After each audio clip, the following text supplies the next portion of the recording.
Magandang araw mga kaibigan. Bigyan natin ng reaction opinion itong post ng SMNI News Online. Pahayag ito ni Congresswoman o Lead Prosecutor Luistro. Sabi niya, I feel deprived. Nalilimitan daw siya, hindi siya makadiskarte. Deprived, reaction ni Representative Luistro sa lilimita umano sa kanya na magpaliwanag. Hindi siya makadiskarte. Mahirap ang yes o no lang. Inamin ni House Lead Prosecutor Luistro na nakaramdam siya ng pagka-deprive o pagkalimita ng kanyang pagkakataon na makapagpaliwanag at makapagbigay ng konteksto sa mga katanungan ng senator judges sa pagpapatuloy ng impeachment trial ni VP Sara.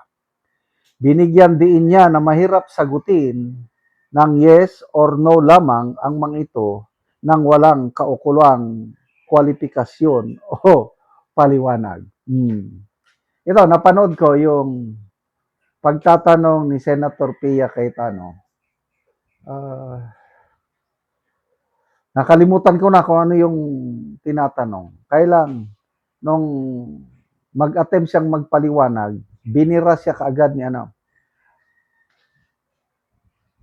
I'm just asking you to answer yes or no. Hindi napilitan siyang nag-answer ng yes or no.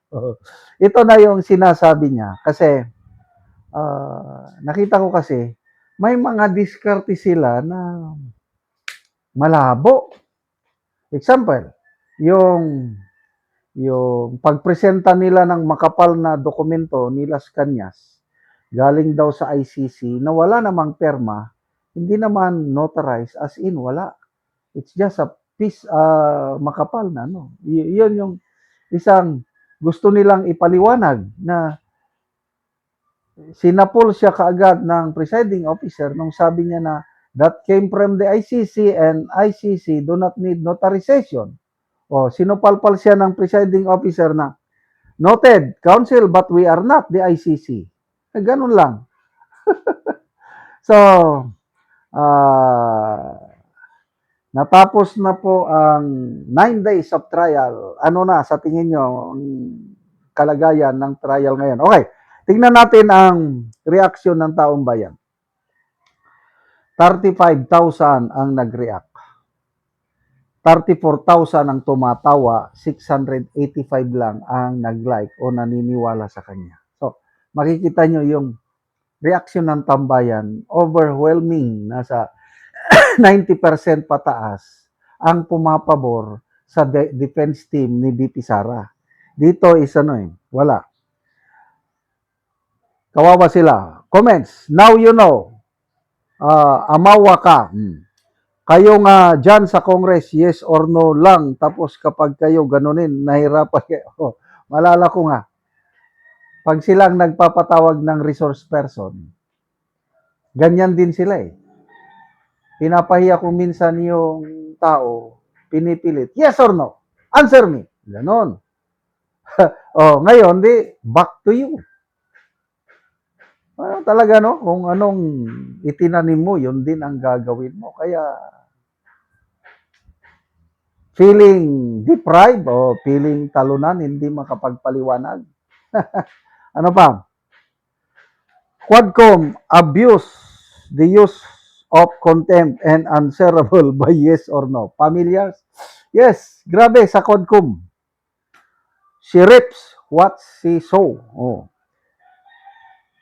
Sayang ang OOTD tapos yes or no lang ang sagot, di ba, Darn?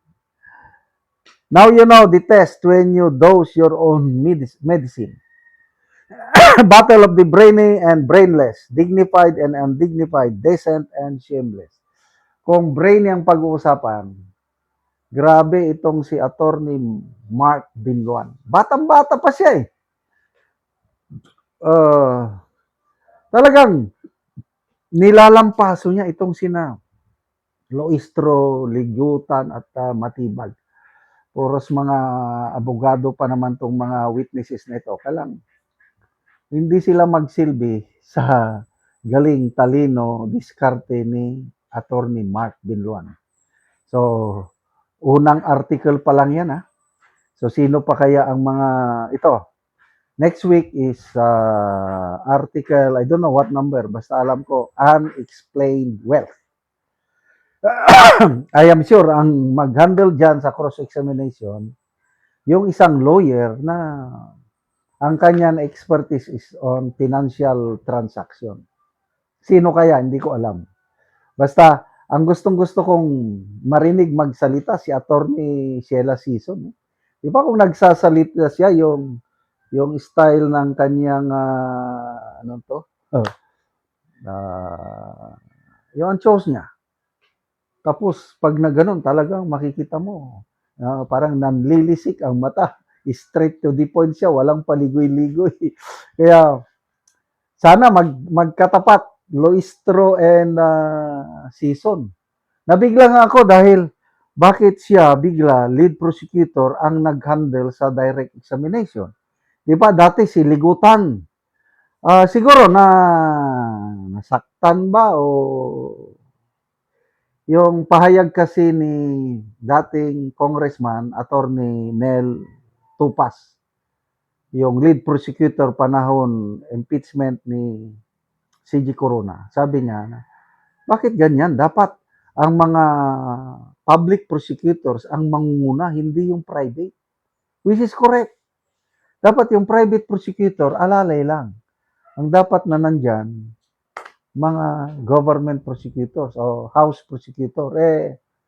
I don't know ha. Baka dito sila, lalo silang ilalampaso ng mga veteranong defense lawyers, litigation lawyers ni BP Sara kung ituloy-tuloy nila na ang mag-direct examination ay yung mga kongresista na mga prosecutors. Good luck. Salamat mga kaibigan sa inyong pagsubaybay sa channel na ito. Nakakatulong kayo ng malaki sa tribong Talandig ng Bukidnon dahil ang income natin sa channel na ito is pantulong po sa tribo. Namimigay tayo ng libreng yero at pako para makapagpatayo sila ng mas maayos na tirahan. Panoorin nyo ang video na ito. Anak ko diri sa balay ni Jeric Dagumay nga taga Sitio Kalapat, Tagbak Talakag, Bukidnon. Sumuna ni ang iyang balay nga bag-o niya nga balay, trapal lang unta ang iyang gina atop. So karon natabangan siya og yero, sumuna ni ang iyang pulihan. Og mao na ni ang gihatag nga yero nga 5 ka buok nga jis ug 5 pod ka utso. Napulo tanan.